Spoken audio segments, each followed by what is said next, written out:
Before we start this episode, Sam and I want to remind you of all the places you can enjoy this podcast. You can listen on the Branding Iron website under the podcast tab. It allows you to listen on your phone while you're doing your thing. You can listen on YouTube at OneTV, and make sure to hit the subscribe button while you are there. And lastly, you can listen on SoundCloud. Just search Healthier Habits in the search bar. And on with the habits. Hello and welcome to Healthier Habits. I'm Brian Bessey. And I'm Sam Gossman. This is the podcast where we adopt a healthier habit every week and give you all the details. And for this week, we will be exploring the health benefits of reading leisurely.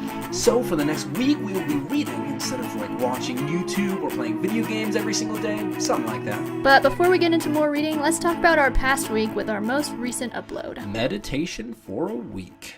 If you want to know more about meditation, listen to our last upload. Well, let's get right into it, Sam. How is meditating for you?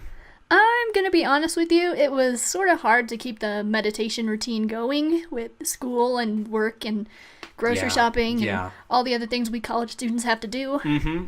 I did slack for a couple of days, admittedly, but when I did meditate, I found myself getting very relaxed. I found that too. I found it really hard to get into it, but how should I say this? I was only able to do it for one of the 7 days, and don't kill me here. But I was very, very, very busy. Even with the meditation podcast, I was trying to post it, and it didn't post. Yeah, I get that. Yeah. But I only did it about 4 times out of the 7 days of the week. So yeah. I mean, I think it was a little exaggerated to say we'll do it every single day. Yeah. I was thinking we can go to the extreme, but with meditation, it's just, I don't think it works like that. Yeah. You can't take meditation to the extreme, I feel. It's just whenever you feel the need to do it. Yeah. When I did it, I was on the shores of the Platte River, which is really serene, but it still didn't help. My mind just went 1,000 different ways. And Yeah, I normally did it in the morning, which is kind of tough because I'm not a morning because I am not a morning person, as we made evident on the last podcast. Mm-hmm. But I sort of kind of was starting to fall back asleep, and so I just used the trick to open your eyes and fixate on an object, and that seemed to help. So it was all right. Yeah, I actually tried to do that too. When I was meditating, I meditated for about 5 minutes, and about at 4-minute mark, I opened my eyes because I was just like, I can't do this, Mm-hmm. And I saw a friend staring right back at me on a log who was just a little mink. A little mink. A little mink, just like, oh hey man, what's going on? It's adorable. Yeah, it was a fun experience. Yeah, and for those of you who don't know, a mink is like a mix between a ferret and an otter. Yeah, it looks like like an elongated rodent. I mean, that's what it is. Yeah. But yeah, it was just super cute. And it was just like, oh, hello there. But honestly, I found more cons to meditation than pros. And obviously, I'm these healthier habits, the biking, I have to do it anyway, but I know it's going to stick. Yeah. In the first episode, bicycling really helped me out, and I loved it. But meditation, I just didn't really get with me. Yeah, it's a tougher thing to get into. I think it really takes some time and commitment. I think there's a few things you need to take in mind when doing meditation. The cons I found is it takes up a lot of time, like homework time, cooking and eating time, because, now that we're on our own, we have to cook and eat. Yep, and shop. Shop, right. And personal time. Like, sometimes I just didn't want to be honest. Yeah. And then another factor I faced was the laziness factor. I just didn't want to. Honestly, it just didn't really appeal to me. Although I've been told, hey, you had a lot of stuff and you might have been stressing and meditation might have helped. But in the moment when I'm stressed, I'm not thinking, oh, I need to help this. All I'm thinking is like, you know what I mean? I need to get this done. You know what I mean? I'm not going to take 10 minutes to do something else and then not write this paper. Not use those 10 minutes to think about the paper that I'm writing. Yeah, exactly. So, yeah, that was the thing for me. I guess the good things was it helped me think about small things. It was very, very relaxing, but it's not going to stick with me. That's my final verdict. It's not going to stick with me. Yeah, I don't think it will with me either. I mean, I mean, I guess I have a fair amount of anxiety in my life, but I can deal with it by doing other things. For example, distracting myself with video games, even though that's not the most healthy thing, and we'll go into that. But I mean, like, if it's your own thing and it helps you out, everyone's different, you know. Meditation might not stick with me, but you as a viewer, it might stick with you easier.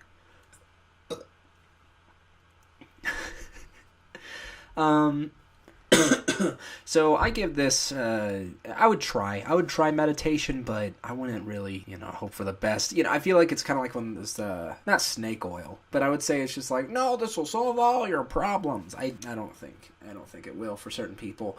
Maybe I'm biased. I didn't really do it that much. I didn't really commit as hard as I did with biking or what I'm going to do with this, which is, it's all my fault. I agree, but yeah, it just wasn't my forte.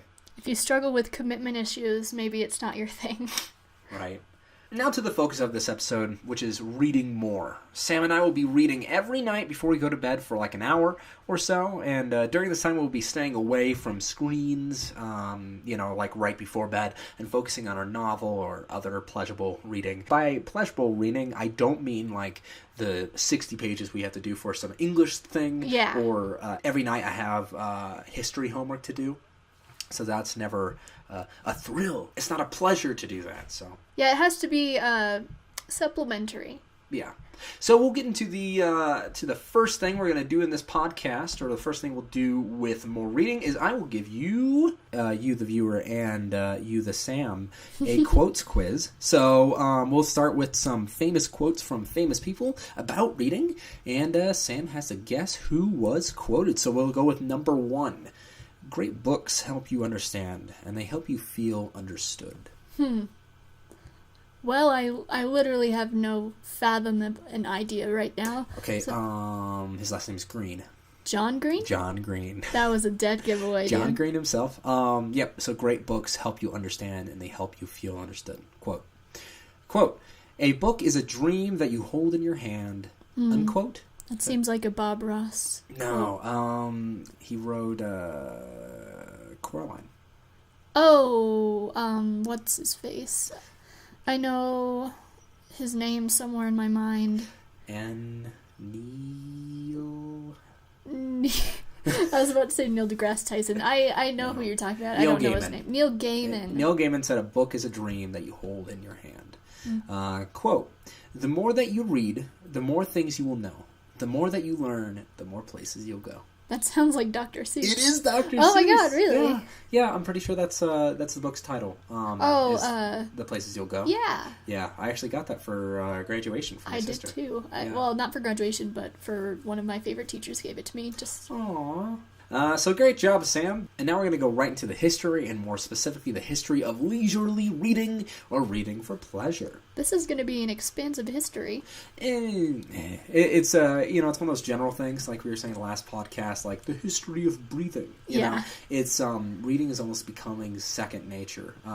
Thank goodness, with illiteracy going down and illiterate going up. So to start with the history of reading, we have to it obviously starts with the invention of writing. Obviously with Mesopotamian cuneiform, with like actually writing down your thing, and then from there, the Egyptians took it for hieroglyphics, and so on and so on and so forth. But the really important thing to keep in mind is there's only a small percentage of the population in many countries was considered literate before the Industrial Revolution. The Industrial Revolution referring to the early 1900s, I guess. Late 1800s. So that's a long time. Yep. That's only 100 years ago. That's it. It was only a small portion of the population that was literate. So things have changed drastically. It was actually pre-modern societies with generally high literacy rates included classical Athens and Islamic Caliphate. Oh, yeah, I'm actually in a classical Islam class right now, so that's interesting that this is popping up in the podcast. Yeah, actually, that's what I find really fun, is there's a lot of things, especially searching up history, and I love history so much. It just comes up. But, let's see here. Scholars assume that reading aloud was the more common practice in antiquity, and that reading silent was unusual. Yeah, I think I remember hearing about that. Right, so you would rather read, or at least the person who could read would read to everybody. So, yeah. In his Confessions, St. Augustine remarks on St. Ambrose's unusual habit of reading silently in the 4th century AD. So, yes, reading silently was very odd, while reading aloud was very common, at least when reading. But during the Age of Enlightenment, elite individuals promoted passive reading rather than creative interpretation. So it was seen more, how can I say this? More people read to get into the mind of the author rather than, like, making their own world or whatever, or, like, interpreting what the author has said. Okay, so, like, absorbing just the information of the book versus creating their own interpretation of it. Rather than taking that book and getting an interpretation from it, or reading multiple books and getting some sort of conclusion from it, it was more like just getting into the mind of the author or the point of the novel or the pamphlet or whatever it was. Just taking it at face value? Yeah, and actually with the Age of Enlightenment, I should say this too, I don't have it written down, but I remember last year we were talking about reading and the Enlightenment happening, specifically in France. It was more, the citizens would more rather read pamphlets, small pamphlets, like Voltaire wrote his Candide, was primarily pamphlet, I do believe. Don't quote me on that. Oh, yeah. Yeah, so that's how a lot of things were brought in, and, I mean, people would read in coffee shops, which is really similar to what we do today. But also during this era, writing was considered superior to reading in society, so readers during this time were considered passive citizens simply because they did not produce a product, right? That's very different from today. Yeah. How so? Well, I mean, like, if you talk to a person and they tell you about this book that they're reading, you automatically think, oh, they're such a great, intelligent person. They're reading for leisure time in their own. They have time to do so. They make time for that. Right. Rather than, like, playing video games or playing Minecraft like I was doing, like, 5 minutes ago. Exactly. Not during the podcast, I mean, a few minutes ago. I'm going to get to this man, Michel de Couture, I think it was Michel de Couture. He was a French scholar who argued that the elites of the Age of Enlightenment were responsible for this general belief. Michel de Couture believed that reading required venturing into an author's land, but taking away what the reader wanted specifically. So he was more for the modern interpretation of reading, rather than reading for the source and just the source, but actually taking that and applying it to somewhere in your life, or in another creative pursuit. All right. Yeah, let's see here. This is super interesting. In 18th century Europe, the new practice of reading alone in bed was for some time considered dangerous and immoral. What? Yeah. So as reading became less of a communal oral practice and more of a private silent one, and as sleeping likewise more often took place in individual bedrooms rather than like a huge hall or something where you would sleep with other people, concerns were raised that reading in bed could give rise to various dangers such as fires caused by bedside candles. Oh, okay. So just being negligent of your surroundings. Sure. But here's the thing, right? Here's this little bit here. Modern critics have argued, however, that these concerns were based on the fear that readers, especially women, could escape their familial and communal obligations and transgress moral boundaries by losing themselves in the private fantasy worlds that books made available. So basically, they don't want, like, taking this whoever modern critics or these people who analyze it this certain way, it's, you're keeping the people down by not letting them read. Right? Exactly. You're going like, no, it's dangerous. What are you talking about, right? I guarantee you there was the same thing happening when, writing was first out there. It was only for the wealthy. Actually, the first writing was taxes. Did you know that? That makes sense. It wasn't even creative. It was just like, I bought you this thing. Yeah, we got to record this. Yeah, and that's interesting. But... So and then we got down to, I did a little thing here on lighting, because lighting has changed very interestingly in the last 200, 100 years. So with the introduction of electricity and, at least here in the United States, of course, because that is my perspective, lighting and electricity have been implemented into everywhere we go. Right here, we're using a lot of electricity, but just thinking about lighting, we have a small lamp. I have, maybe like 3 light sources here. So tonight when I'm reading, obviously I'm going to use this lamp. I'm not going to use a candle, You know what I mean? And burn something down. Yeah, I've actually tried to use a candle before, and it doesn't really emit that much light. No, and it like fluctuates, and you're just like, how can I read? And then the next minute, your book's on fire. So yeah, like things have changed, obviously. Back in the olden days, you know, if you wanted to read, you'd have to go outside. Obviously, you can still do that now, but that was one of your only options, or candlelight, which we just proven was not a fun idea. But now, you can read whenever, however you want, and however meaning you can read from your phone or a computer or tablets, or like your Kindle or something like that. So that's a major way reading has fundamentally changed in the last, I don't know, like computers and such, maybe like 20 years? I would say, like, maybe reading.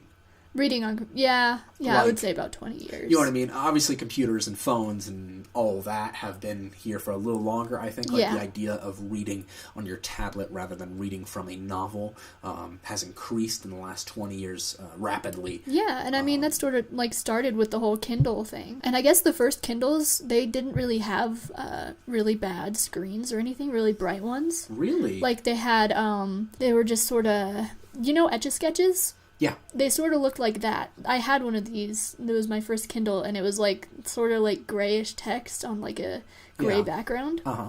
Yeah, and it wasn't bright or anything. It was just like looking at a book.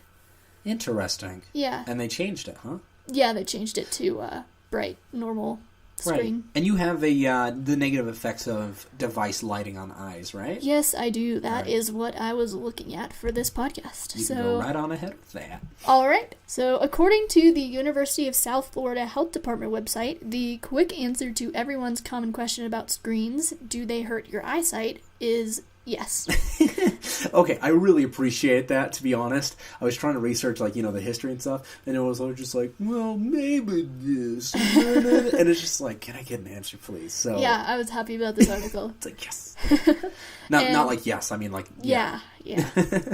And apparently it's not just your eyes which can be affected, but your head, shoulders, and neck. Oh, isn't there like iPad neck or something weird like that? I think I've heard that before. Right. It sounds familiar. Like, I assume those last three can be explained by the whole slouching thing, just basically whether or not you sit with good posture while you're browsing. Mm-hmm. But, another interesting thing which I found is a rule, which is generally applied to people who work in offices for 8 hours a day using computers as their tools. Mm-hmm. It's called the 20-20-20 rule. Okay. Which means... Okay. Sounds like really good vision. Yeah, it does. Which means that every 20 minutes you take a 20-second break from the eye strain of your screen and look at something at least 20 feet away from you. Okay. And so why does that work? Do you know? Well, it sort of just gives your eyes a break from all the strain from staring at a screen for hours. I mean, sometimes, especially me, I just forget about it. And after like 2 hours, I'm like, oh my god, I've been playing this game for 2 hours and my neck hurts a lot. Right, yeah. I mean, now that comes from like the blue light that's emitted from your smart device, correct? Yeah. From your screen. I have a setting on my phone that kind of takes out that. It's like, I think it's called night light, and it takes out all the blue light. Oh, yeah, my phone does that too. I have it set at like 8 o'clock to transfer over to that. I don't know how much that helps, but I know, like, still when I look at my phone during the night, it like temporarily blinds me, and it's like, oh my gosh. Right? You're like, I didn't remember this being so bright. Yeah. How? But what else do you have to say about like positive effects of reading? Positive effects of reading. All right. Just before I start this, always read a book in strong enough light. If you read a book in dim light, it's going to hurt your eyes probably the same amount as reading on a screen would. Are you serious? Yeah. So I can't read with this light? Well, I think that would be fine, but it's always better to have as like clear eyesight as you can. Okay. Because otherwise your eyes are like straining to like read it. Gaia. And what does that do with the straining of the eyes? Well, it just overworks them. Okay. Will that make your eyes less, able to see, or? It could temporarily. It could possibly affect your eyesight in the future. Like, I think maybe if I'd lit my reading better throughout my years, I might not have to wear glasses right now. Wow. Because, I mean, I'm just slightly nearsighted. But... Huh. Well, maybe that was my problem. Is like, from birth, I just kept on reading books. My mom was just like, "Get off those books, Brian. This is too low of a light." And I was just like, "Mom, I love books." If you knew me at all, you would know that is not the truth. Yeah. Brian is very blind. I'm very blind. I look like an old man. If you ever see me, I have like lenses that are at least like, I don't know, what is that? Probably, like a centimeter? Yeah, thick on the sides? Well, maybe not quite. I look like an old man from the side. Yeah, so maybe we all should take it more seriously to, read in stronger light and not mess with our eyes as much. Yes. It's the only ones we have at this moment. Okay, so anyway, one of the main points promoting daily reading I've come across is the screen exposure I just talked about. Just to avoid that a lot and give your eyes some good stimulation that's not straining them. Mm-hmm. And so, to humans, one of the most terrifying thoughts is the idea of losing eyesight or going blind completely. Absolutely. Even just losing one of your senses, but definitely eyesight. Yeah. Yeah, that'd be very sad. Yeah, the fear is understandable, and reading a good book in adequate lighting is a good combatant to the problem. Got ya. Okay. Yeah, and aside from that, there are numerous other positive effects gained from frequent reading. A big one of these is the reduction of stress. Got ya. So like meditation, but better. Yeah, exactly. That's what I have for us in a bit. But after a long day, it's nice to come home, avoid the blue lights of your devices, and become absorbed in a story. Got ya. There are also the effects which stimulate your brain. Knowledge gained from daily reading can be applied to everyday life and allows you to become more informed. Actually, I think a really important thing to say, too, is that when you read specific books... Actually, no, I'm just going to say if you just read in general. Every night you read, I find that if I read more, the vocabulary of that author will slip into my papers. Oh, yeah. So I will sound a lot more credible as a student, and be like, yes, I read this specific section. You know what I mean? That's what I love. I love about reading, because I personally will just pick it up like a magnet and then just regurgitate it, back onto a paper later. So that might help you out too. Yeah, exactly. And going along with that, when I was little, I used to read a lot of the same series of just kids' book. And to this day, I think I still have sort of similar sentence structure to that author. Is that the Warrior Cat series? I was going to avoid saying the name. But well, I mean, maybe people out there should start reading Warrior Cats. It's good. Sam's writing is amazing. I'll just say that. Reading what she has written here on the script is 100 times better than what I have. Especially because mine was just Wikipedia. There we go, and let me say it in my own words. Which I mean isn't the best way to go about it. But yeah, Sam, I would just read those. What are they called again? Warrior Cats. Warrior Cats. Read the Warrior Cats series. Make your kids read them. I mean, you don't necessarily have to read them now. They're for 10-year-olds. Right, but I mean, but, I put a Dr. Seuss quote up here. We all read Dr. Seuss. We can read 10-year-old stuff. I suppose so. They are pretty. They're well written. Let me just say that. I haven't found a single mistake. I find typos in adult books when I'm reading them, but Warriors, nope. Yep. Nothing. Actually, that was a rule. I was listening to a John Green video, and always, when he's reading through his book, he will find the first mistake. Even though he has editors, he looks over it too, because, he's probably very anxious about that too. Oh, yeah. But yeah, it was really funny. It was with this new book. He said, yep, found the first one. And it was in his, what was it? What's the thing they put in the very beginning, the authors put in the very beginning? The author's note? Author's note, or like an author's note, just saying hey, this is my book, what's up? There was some sort of grammatically... like the preface? Yeah, like a preface. There's some grammatically incorrect stuff, and John found it immediately after.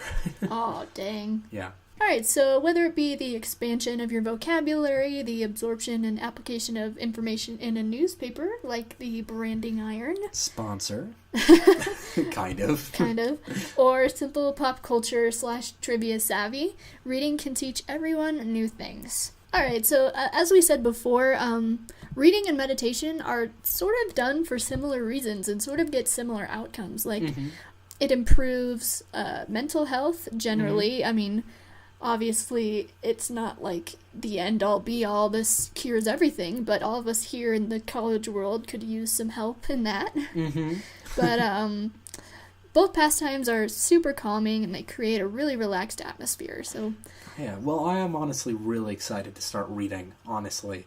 I had been reading before school started, pleasure reading, but I stopped. And I'm excited to pick it right back up again. Yeah, exactly. I read this really cool science fiction novel over the summer, and now that I'm back in college, it's just like I'm reading English things. Right. But, so just to ask, what book are you going to read, Sam?